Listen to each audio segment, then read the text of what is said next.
I had done interviews and stuff over the years that were funny or something, and I was asked by another publishing house to write a book of nonfiction articles, you know, like what they said, sort of Fran Lebowitz West or something. So I started out that way, but it went to fiction pretty rapidly. And also, Fran Lebowitz has written about the West. So, yeah. Had you had an experience writing anything like this before, prior to this? Mm-hmm. What kind? Well, journals, and you can't even call it journals. It's like stream or scream of consciousness. Lots of whenever I would get upset, or not sort of like, today I went down to lunch and I saw Peter and he looks fat, and you know, it's just sort of an emotional kind of landscape stuff. When would you write your journal? I mean, did you have a set time every day? No? Just whenever I was upset. I don't know, I wasn't upset on a daily basis. And then if I would write pages and pages, I have boxes of stuff that I've been writing since you really get upset, which is when you're an adolescent. Wow. As you look at the experience of writing the novel, was it basically easy to do? I mean, did it come naturally to you? It was easier than if you told me that I was writing a novel. You know, if you looked at it, if you looked up, like, sort of thought, I have to write 200 pages, it was much easier than I ever would have thought. If someone had asked me to write a novel, which was not really what I set out to do. It sounds easier to do articles, you know. Sure. As you were writing the book, in the process of writing the book, did you find yourself worried at all about what people were going to think about what your life was like? No matter what you anticipate, it's going to be different. And I couldn't say that it was better or worse. It's just an intense subject to deal with, all that, drugs. Yeah. And I was mainly writing about obsession, different angles of it. But I mean, I write a book where the lead character is an actress, you know, and so anything that she's going to do is going to be assumed to be me, and I knew that I was going to have to deal with that. So basically, you're in a situation where you just really didn't want to worry about what people were thinking about your life. If I had to worry about what people thought about my life, though, I don't think I would ever function. I mean, I grew up in a place where that's basically all you do on a certain level. And so you sort of get past that. I mean, I worry about what people think, and then I do whatever I'm going to do anyway. How has the experience of writing this thing, has it been a purgative at all? Have you been, no? How has your life potentially changed in direction because it's successful? If it wasn't successful, people had, lambasted it, that'd be one thing. But you've written a successful novel.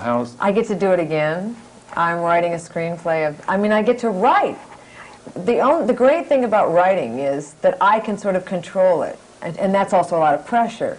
But like with acting, somebody else has to give me a job, and I can't sort of set up the conditions or anything like that. With this, it's more self-generating. Mm-hmm. And I've been offered a lot of writing jobs, which is great, but then you actually have to do them. The obvious question everybody wants to know is, would you rather write than act?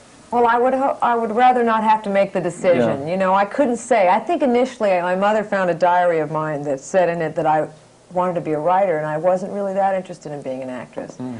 And I wrote that when I was about 15. But I have been doing acting for 13 years, so I get a lot out of it. Two things. How did you feel about your mother finding a diary and reading it? Reading it. Well, that's Mom. I have a lot of writing around, and it doesn't bother me. I actually wrote diaries, I think, with the idea that they would be found one day after that tragic, train accident and published. And the other thing is, again, with the personal revelations, were there a lot of things about you that your mother learned? In the book? Yeah, in the book. She had no idea I took all those drugs. No, she knows what I'm like, basically. I haven't really changed in a certain sense since the diaries. They look exactly like my writing looks now on a certain level. Yeah. It's very sort of, I entitled them The Glib Martyr. I used that line, that's from a 15-year-old diary. What about the process of change, of kind of being clean, cleaning up your act, not doing drugs, not, taking yourself to the edge? Do you miss any of that? Do you miss it physically, the physical feeling of just being out there and really wired up and having fun? It wasn't wired up that I liked. I liked wired down. I liked tired. And yeah, sometimes you miss it. I liked comatose drugs. And you don't get there yourself. I'm very frantic personally myself. I like to be serene. So yes, I miss chemical serenity on occasion. You seem centered and calm to me. Well, I mean, that's insane. That's just my act.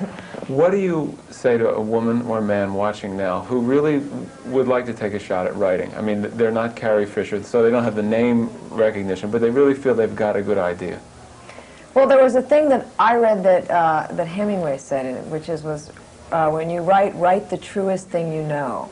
And that seemed to be, I mean, I don't know how to advise people on going to publishers and stuff, but if you really like to communicate and you like expressing yourself, which I really do, yeah, then do that.